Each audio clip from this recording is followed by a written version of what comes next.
Psycho. That's the nothing personal word of the day, and that's Japanese. The best. This is the best. Why do I have a Japanese word as my word of the day on Tuesday, November 21st, 2023? Because we got news yesterday that the greatest pitcher in the history of the world, a combination of Koufax, Gibson, Kershaw, Scherzer. No, he's Yamamoto. Yoshinobu Yamamoto is coming to Major League Baseball. And why does this interest me on a random Tuesday morning? Because your team is signing Yamamoto. He's the best. What are his stats? Doesn't matter, but just know that he played for Orix, which is a team in the Japanese Professional League. Just know that he doesn't walk anybody, strikes out everybody, has 4+ pitches, has an ERA under 1.5, and he's going to be an automatic winner. And the good news is that he's coming to your team. Wait, what team? Doesn't matter. Every team is rumored to be signing Yamamoto, and now's the time. So let me tell you what that means. He was posted. That's what they call it. It really is something. Right now, 2 minutes ago, live, 8 a.m. Every team has from now until January 4th to sign Yoshinobu Yamamoto. How do you do it? He's got an agent. He's a free agent. The rule is that whatever you sign him for, you have to add a number to it, and that number goes to his team, which happens to be the Orix Blue Wave in the Japanese Professional League. The math of how you know what you are signing a player to from Japan, and the rules have changed. 20 years ago, when you wanted a Japanese player, you would very quietly negotiate with the team who held the rights to the player, and there were no limits. You could offer that team $100 and then offer the player $2 million. And the team gets 100, the player gets 2, and the player is posted to you. Then they realized that that wasn't very fair, not because the player wasn't getting all the money. It wasn't very fair because the team was getting way too much money, and the only Major League Baseball teams who could compete in that market were the high payroll, high revenue teams. So teams like my team said to the commissioner, well, this doesn't seem fair. We'd love for our city to have the excitement of signing Daisuke or Matsui or Tanaka. We'd like the opportunity. And so the rules were changed. And then there was something called international slot money.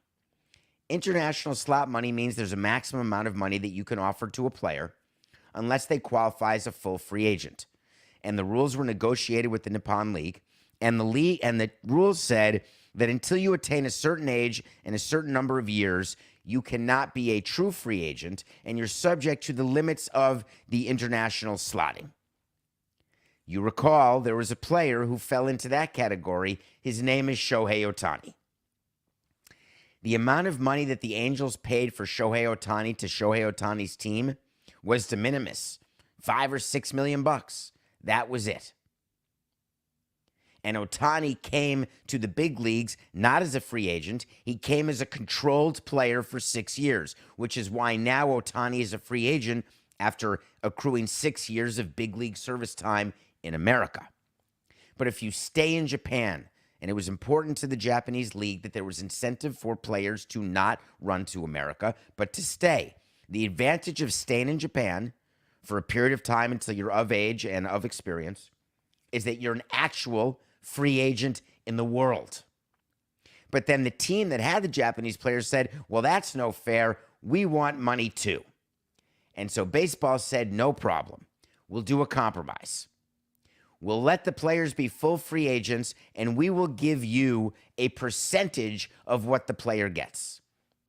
So Orix, in this case, does not negotiate with the Red Sox differently than the Yankees, differently than the Marlins, differently than the Royals. It's the agent of the player negotiating with the teams, because what the team gets, Oryx, is the same, whether it's from the Yankees or the Orioles or the Rays or the Marlins or the Red Sox. It's based on the amount of the contract for the player. So if Yamamoto gets $200 million, the posting fee, quote unquote, is 20% of the first $25 million. So let's just say that's $5 million. Then 17.5% of the next $25 million and 15% of any amount over 50. So it doesn't matter for Oryx. They want their player, Yamamoto, to get as much money as possible. And so now as a fan, you're saying, well, that's not fair, because all the best free agents, the market is always the Red Sox and the Cubs and the Giants. My team never signs free agents. I hear you, except there's no other way to level the playing field for Japanese players or international players than what MLB has done. It doesn't mean that it's fully equitable. There are not 30 teams in on Ohtani. There are not 30 teams in on Blake Snell or in on Aaron Nola. There are not 30 teams in on any player, because some teams are building, some teams are breaking it down, some teams are trying to figure out what the hell they're doing. So Yamamoto is a standard free agent, except you are paying an overage to the team. So that goes into the calculation. So if you value Yamamoto as a $30 million pitcher and you're willing to give him 7 years, you don't give Yamamoto the full 210.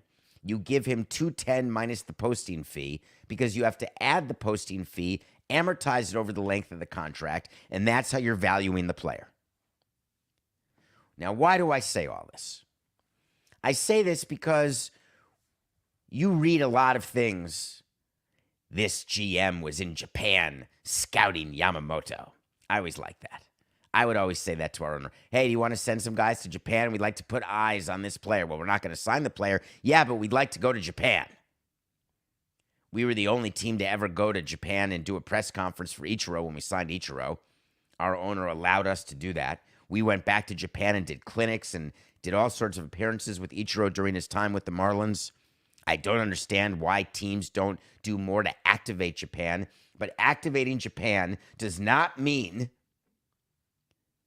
going there and scouting Yamamoto for a game.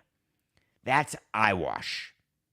You don't need to put eyes on Yamamoto in person. What are you going to learn? Now, are you showing him respect? Do you think that that'll give you a better chance to sign him? Absolutely not. The way the Yamamoto sweepstakes are going to go, and he will be signed before January 4th, is that he will take offers from teams, and he will go to the team which offers him the most money. This is his opportunity to hit it big, and his only opportunity to hit it big. The thing about Japanese pitchers, there are way more who don't make it than who do. The thing about American pitchers, there are way more who don't make it than who do.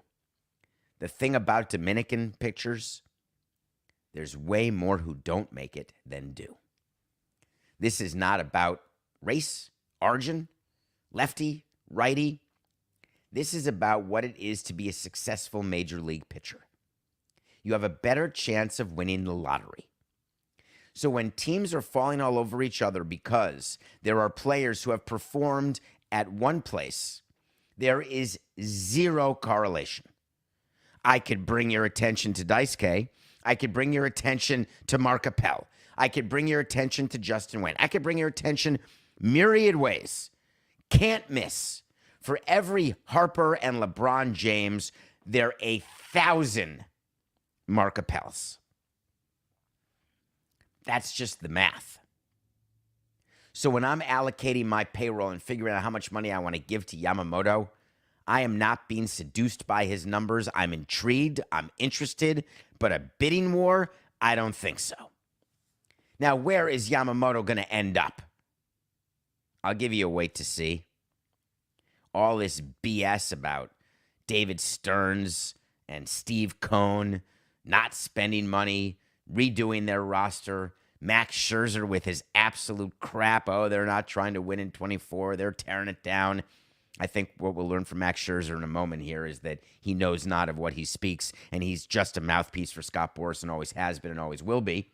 Congratulations, Scott. You have your hand so far up Max's tuchus that you're tickling his tongue. But guess what? Wait to see is when I tell you something's going to happen. If it does, great. If it doesn't, I was going to say tickling your tonsils. That would have been better, Coca. 4-8-69. Boras has his hand so far up Scherzer's keister that he's tickling his tonsils. That's way better. Wait to see. Yamamoto. Welcome to the chop shop. No, not the Braves. Not the Chiefs. I'm talking about the New York Metropolitans. Welcome to the casino. Welcome to the commute to Queens. I think Yamamoto's going to the Mets, and that's an official wait to see. While we're doing the show live on Nothing Personal with David Sampson YouTube channel right now, if you go on your alternate screen to davidsampsonpodcast.com, guess what? We've embraced Black Friday. We've got a sale going. Gift cards are available. 20% off all merchandise, all accessories. And if you spend over $100, guess what? 30% off.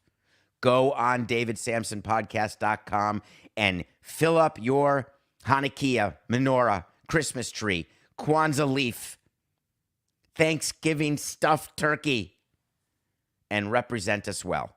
And don't forget to send pictures. Max Scherzer. I'm doing it, Coca. I was going to skip this topic. I can't in good conscience skip it. Max Scherzer did a video yesterday, did a podcast. I'm glad. I like when people are guests on podcasts. I think it's fine. The background of Max Scherzer, as I've said in other shows, is that he was on the executive council for the Players Union during the bargaining for the new CBA. And this happened after I was out of baseball. Except I knew for a fact, having spoken to people who were negotiating the deal, who were people I had negotiated with years past and decades past, that Scott Boras was very much in control of that negotiating room because he controlled a majority of the executive council, meaning he was their agent. He spent a lot of time saying, that's not me, that's the players, they think for themselves. I don't give them any ideas, any thoughts. And I'm here to tell you, that's absolute horse hockey. This is what Boras does. He infects you like a virus, and he makes you say what he wants you to say, like that the Alien show with Bill Pullman, Independence Day. There are a bunch of movies like that. So Scherzer has been a one-man wrecking crew through Boras, with Boras, about two things that are going on in baseball. One is something called the competition committee. I told you that I used to be on the competition committee. That was a committee made up of team owners and presidents, and our job was to suggest changes to the game. And then the commissioner would take the changes that we wanted and negotiate with the union, and if he couldn't get a deal with the union, after a year, he could just put those changes into the game. That was the rule. But he never wanted to, either Selig or Rob, ever wanted to push anything onto the union, really wanted to be collaborative, but sometimes it can be hard. In the last collective bargaining agreement, there was a trade that was made, and it was a very funny trade, as you may recall, and it was the following trade. We're going to have a new competition committee, and guess what, players? You're going to be on it. Congratulations. But in return for being on the competition committee, we're going to have a new way that we can change the rules. And the way is that we can just, through the competition committee, change the rules without having to wait a full year on certain of the things that we want to change. And the players said, great idea, great idea. And then they woke up and realized, well, wait a minute. Every vote of the competition committee is by majority vote, and the owners have a majority of the seats on the competition committee. What's the use of us even being on the competition committee? And as soon as the CBA was ratified, I told you the competition committee was absolutely a joke. meaning any power the players thought they had, they do not have, did not have, and they absolutely got taken, shockingly, by management. So Scott Boras, who voted no and had his players on the executive council vote no for the entire CBA, and the reason why the lockout ended is the actual team reps ignored Boras and Boras's clients and ratified the CBA because they wanted to get back and play, because Boras cared about the one percenters and that's it. Totally misunderstanding what it is to be a leader. But the fact is, the competition committee is toothless from a player perspective. So the rule changes that happen, pitch clock, banning of the shift, engagements of the rubber, that did not come out the way I wanted it to. Disengagements of the pitching white bar. Those are competition committee changes.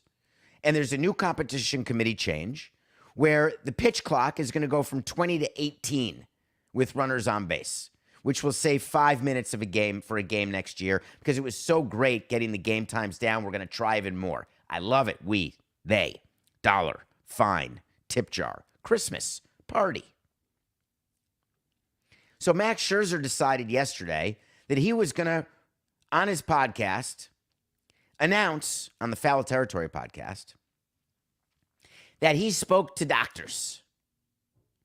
And these are not just any doctors. Dr. Keith Meister and Dr. Neil Elatraj. These are the best of the best when it comes to Tommy John. These are the new James Andrews. And he said that they believe that pitchers' arm injuries are more severe because of the pitch clock. Does that sound familiar to you? Have you not heard Boras complain about the pitch clock and about the injuries? Because his old players who he wants to get overpaid when they're old are fatigued and getting hurt? And putting a correlation to a pitch clock after a sample size of one season?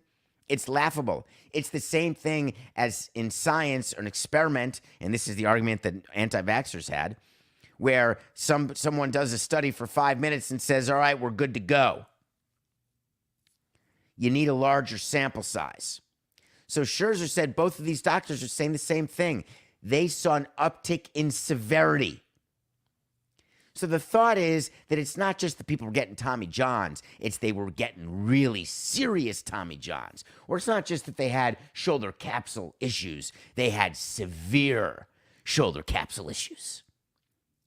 I wonder if that has anything to do with everyone trying to throw 100.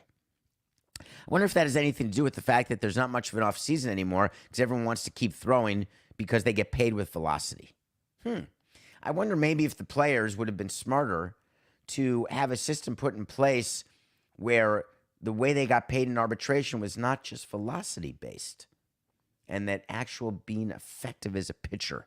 Nah, let's not get crazy. So Scherzer would have you believe and wants to make sure that everyone's paying attention that the pitch clock rules are the devil. But the good news is that Scherzer is your pitch man to get Shohei Ohtani. As part of the same podcast, he came out and said, hey, I've got a way to get Ohtani. And here's what I said. I said, Shohei, money's great, but winning's better. If you want to come win, that's better than money, I promise. That's Max Scherzer talking. Do you think that Shohei Ohtani hears what Max Scherzer says and gives a flying rat's pituitary gland? Not. No players do, actually. But let me tell you what's funny. Max Scherzer hired the one agent you hire when all you care about is money, not winning. Max Scherzer hired the one agent who put him to a team who made him the highest paid player in baseball and set the market, which Ohtani is now trying to beat, of $43.3 million per year. Do you think from the Texas Rangers standpoint that having Max Scherzer pitch Shohei Ohtani is your best move? Do you think that's the best way to do it? Would you give me a break?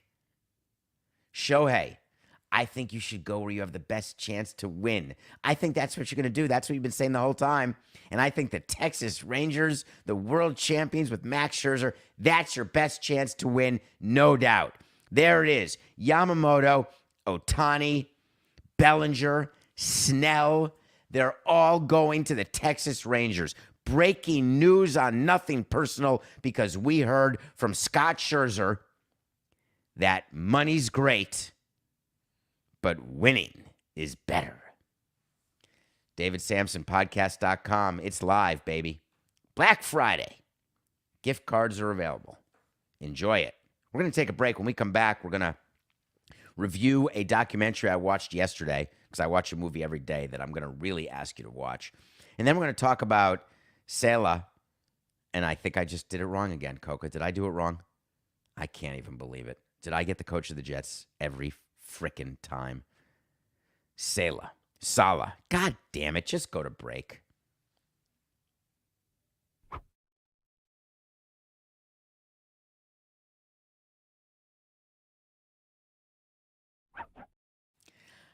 This is David Sampson and Matthew Coca coming to you, Nothing Personal. We will have a show tomorrow, Wednesday.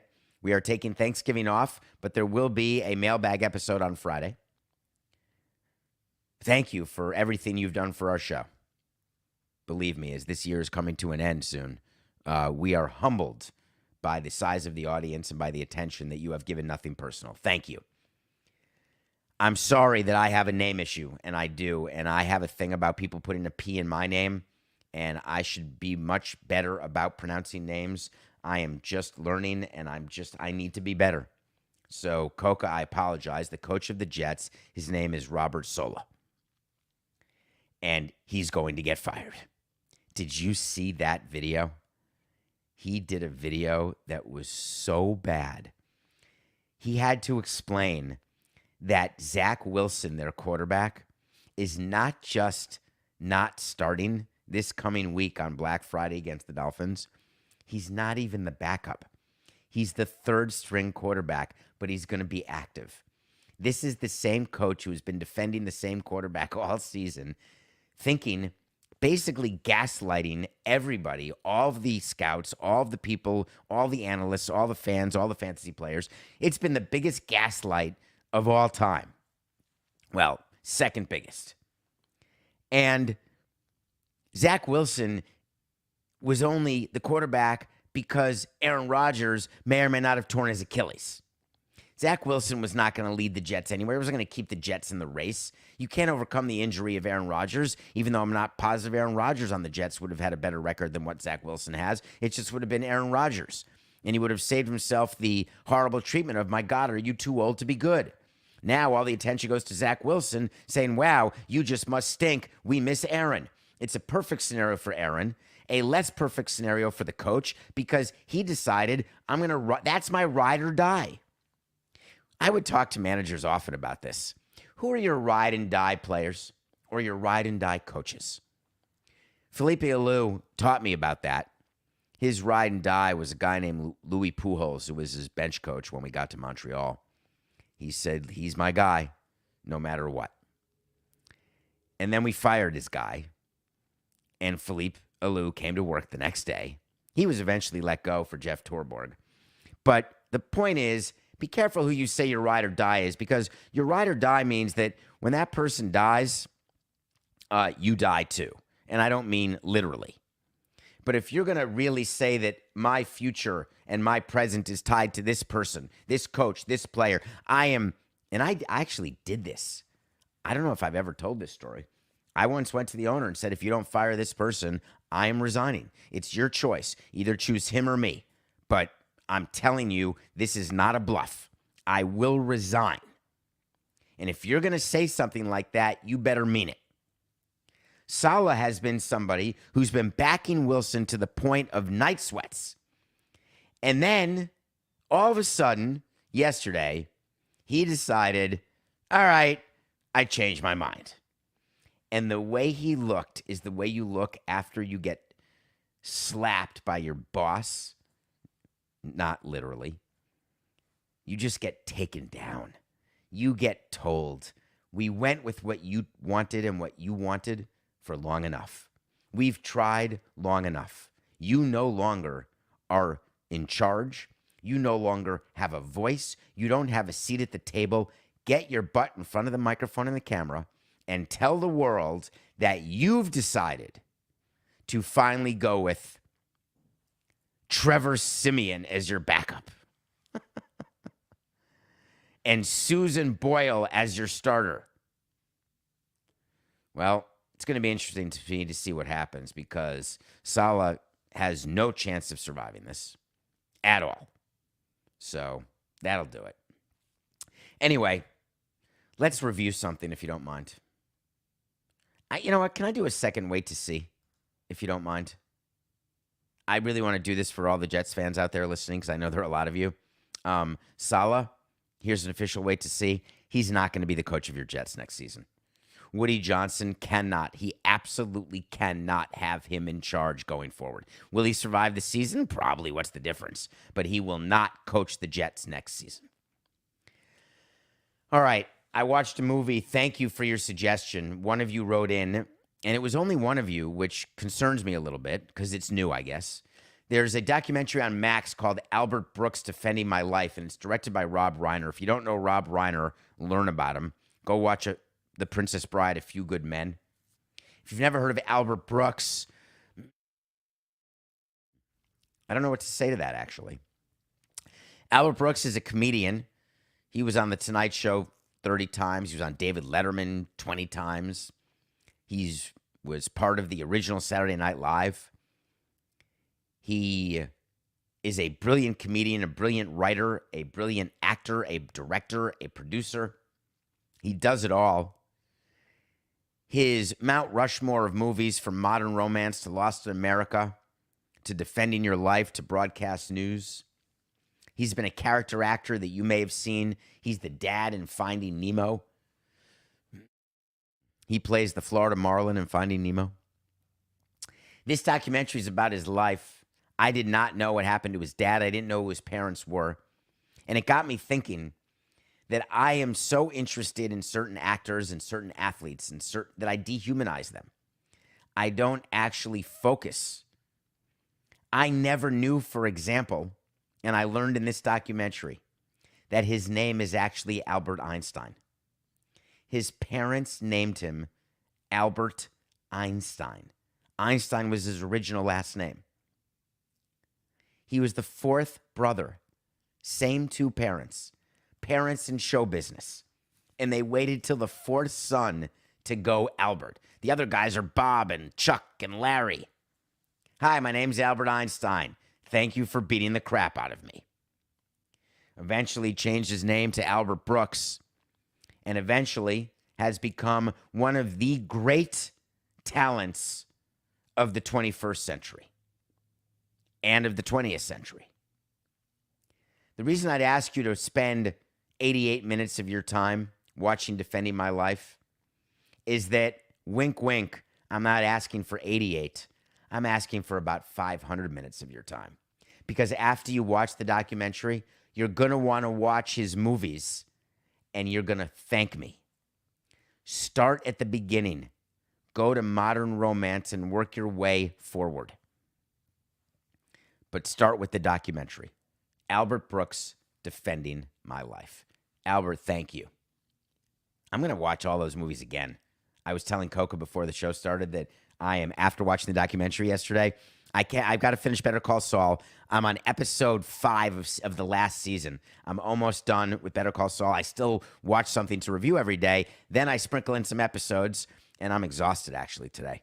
I was watching the 2 episodes of Better Call Saul very, very late last night after the football game. After the football game where the Chiefs did not cover against the Eagles, and my nothing personal pick of the day did not work. I have no idea how it is possible that when Mahomes puts a ball in your chest and you need a touchdown in the last 2 minutes and you drop it because you're a dropper. Do you remember the player, Coco, what was the name of the player in the 90s or 80s? He was a sprinter, an Olympic sprinter, and they put football pads on him, and they said, go run routes. Just run as fast as you can, and we'll give you the ball. And you'll be a Hall of Famer. And what happened was he couldn't really catch the ball. The Chiefs have a guy like that as well. He's fast, but if you don't catch it, you might as well be me. I could also not catch it. Taylor Swift fumbled, dropped passes, punting from the Eagles' 39. Jason Kelce got the best of Travis. However, we told you to take the Clippers, and the Clippers crushed the Spurs, as we told you they would. So we are 173 and 169. Our pick for Tuesday is the Magic 1.5 over the Raptors. The Raptors are very much in my mind today because the Raptors are involved in a lawsuit with the New York Knicks. And I wanted to update. This has nothing to do with the Magic 1.5 over the Raptors. The Magic just happen to have good players you've never heard of. Well, you should have heard of them. One of them was the top rookie last year. But the Raptors, they're not good. It's not that they're never been good. They got a title with Kawhi Leonard. They have one of the best, in theory, president of basketball operations. But there's a lawsuit going on with the New York Knicks that is important for you to hear about. Let me give you the background, and then let me tell you what they're fighting about. The background is the Knicks are claiming that they had an employee, and that employee was a double agent for the Toronto Raptors. And that employee was taking confidential information and giving it to Toronto, and eventually left the Knicks to join Toronto. Bring it down to bare bones. That's what happened. But the lawsuit that the Knicks are filing is that they want to get paid. They want the Raptors to give the Knicks $10 million because they claim that they've been damaged. And the damage that they're claiming is that they suffered because of what this employee did. This Knicks employee who only was there for a couple of years, but gave all these files to the Raptors, scouting files and opposition research, making it sound like he's Nixon. Frequency reports, their prep book for last season, all these different things. They give him to the Raptors, and then he joins the Raptors.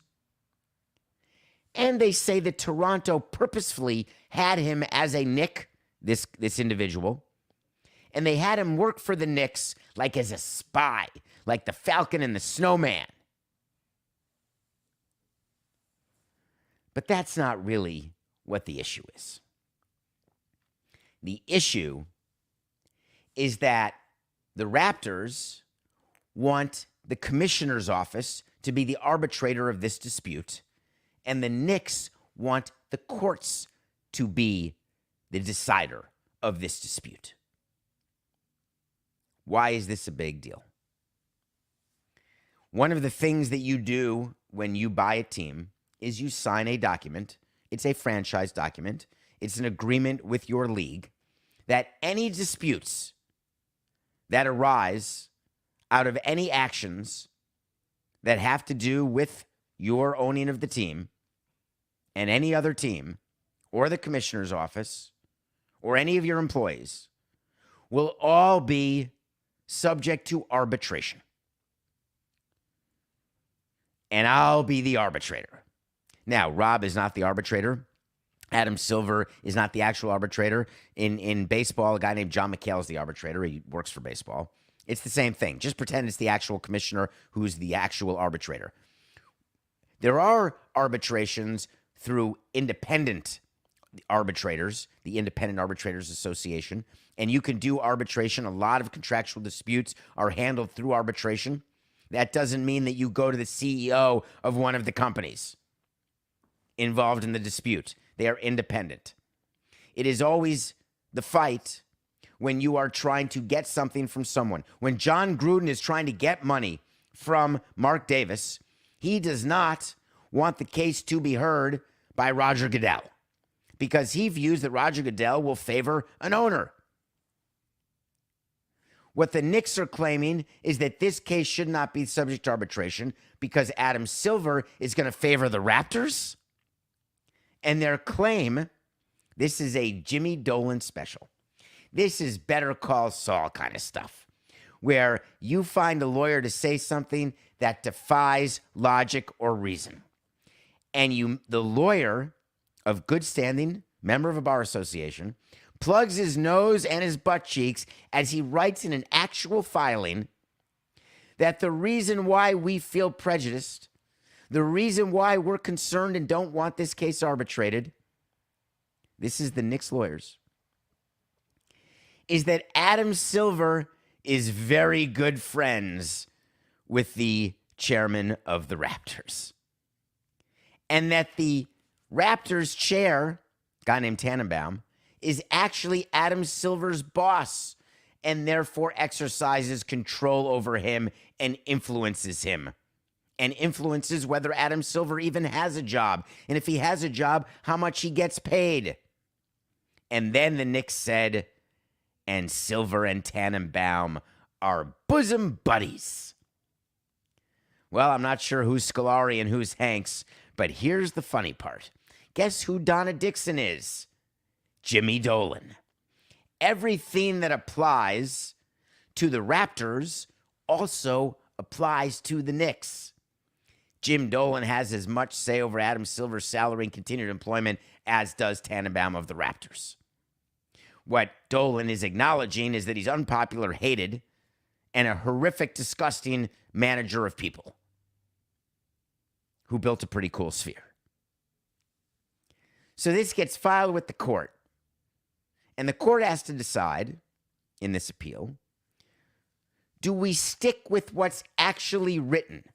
And what's actually written, even when you've been nominated by a loon on the left or the right, every judge tends to say what's actually written actually matters. I like that. And what it actually says is that the NBA commissioner will have standing as the arbitrator. And the Constitution goes through a specific paragraph about how that works. And the Knicks are claiming this is different, which is what everybody claims who doesn't want to be subject to arbitration. No, this is an exception. This was not meant to be arbitrated, this cause of action. And then, of course, it is meant to be arbitrated. But the Knicks are going to try. And you're going to read a lot of articles of how the Knicks are trying to sue the Raptors and how it's $10 million and this and that. And no, what they're really fighting about is who's going to hear the case. And all of that happens before a settlement. All right, Coca, could you play me some music, please? You know what I want? I want to talk to Samson. So you want to talk to Samson. That is from a movie called Half Baked. I encourage you to be fully baked when you watch it. Dave Chappelle, there's a character in the movie named Samson. And everyone wants to talk to him. You want to talk to me? DavidSamsonPodcast.com. It's not just the Black Friday sale. It's not just the gift cards. It's not just the new merch. It's also, you can reach out to me. I try to answer as much as I can. It is way too many, which makes me tear up, actually. David, I'm not sure whether you were able to watch sports this weekend because you may have been sick from the hot sauce. Just in case, did you see that the Brewers waived Woodruff, their best injured pitcher? Why would they do that? Well, thank you for your concern. I actually have a very funny story about that. If you did not see the Pablo Torre Finds Out episode from last week, Thursday, it was an episode about taste and smell and the fact that I lost my taste and smell and what it's meant to me. And then they had this famous hot sauce guy called Hot One send the hottest sauces in the world that they poured on chicken wings and had me eat to see whether I could taste it. Pablo was throwing up in the corner. Pablo couldn't feel his tongue. Pablo was dying, and he only tried the first two. I banged through all three like it was nothing, didn't taste a thing, and it made me sad. And I thought I was fine. My stomach didn't hurt. No problem. 3 days later, I had the worst case of rim burn of all time, and it lasted for 2 days. I'm talking, I was sick as a dog. So you nailed it in this question. I was sick. However, I do know what you're talking about. And let me clarify, because you are saying that the Brewers waived Woodruff. Not true. They non-tendered him. Let me quickly explain what a non-tender is. Do you remember we've taught you about arbitration and how players are free agents after 6 years of control by their team? And how in the first 3 years, the team is in charge of what the player gets paid, as long as they get paid over the minimum in the collective bargaining agreement? And then for the second 3 years, the player has a say in what he gets paid. And if the player and the team don't agree, they go to something called arbitration. And arbitrators decide, not the commissioner, independent arbitrators who are not independent because they're paid by both sides, and therefore there's a possession arrow issue, but I digress. When a player has earned the right to go before arbitrators, that means that player has 3 years in the big leagues, sometimes 2, not quite 3, but forget those details. There is a date called the non-tender date that comes during the off-season calendar, and it was just last week. And what that means is you have to decide that day, are you literally tendering a contract to your player who has greater than 3 years and fewer than 6 years of service time? And if you tender a contract, that means that that's your player, and an arbitrator will decide his salary if you can't agree. But you pretty much know what the salary is going to be, and so does the player. So the teams look at their players and they say, hey, thanks for the 3 years at the minimum.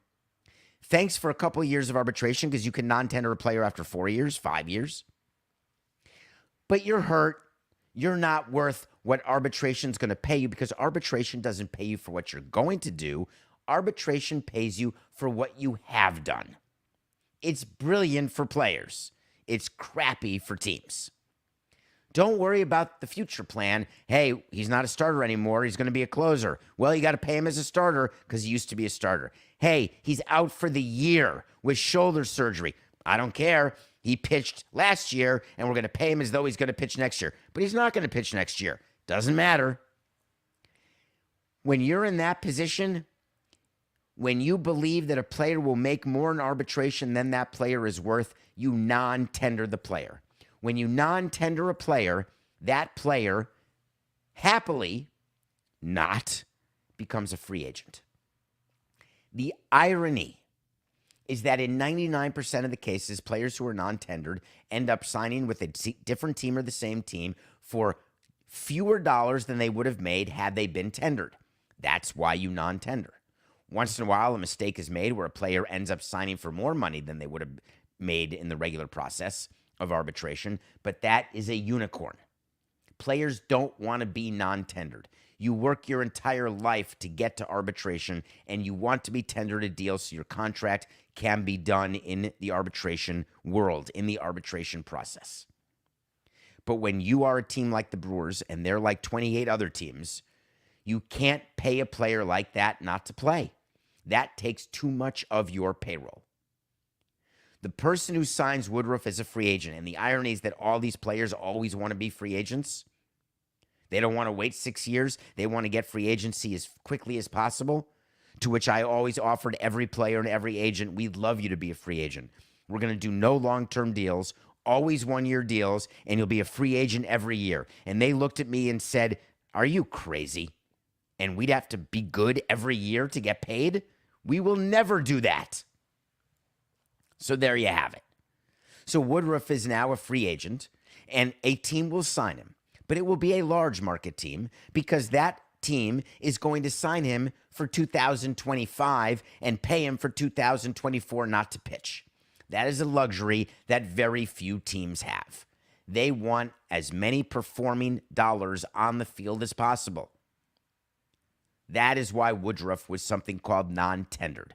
Different than the waiver process, but if you're a consequentialist, then it really is the same thing. And the reason that decisions like that happen, You know, it's just business. This is nothing personal.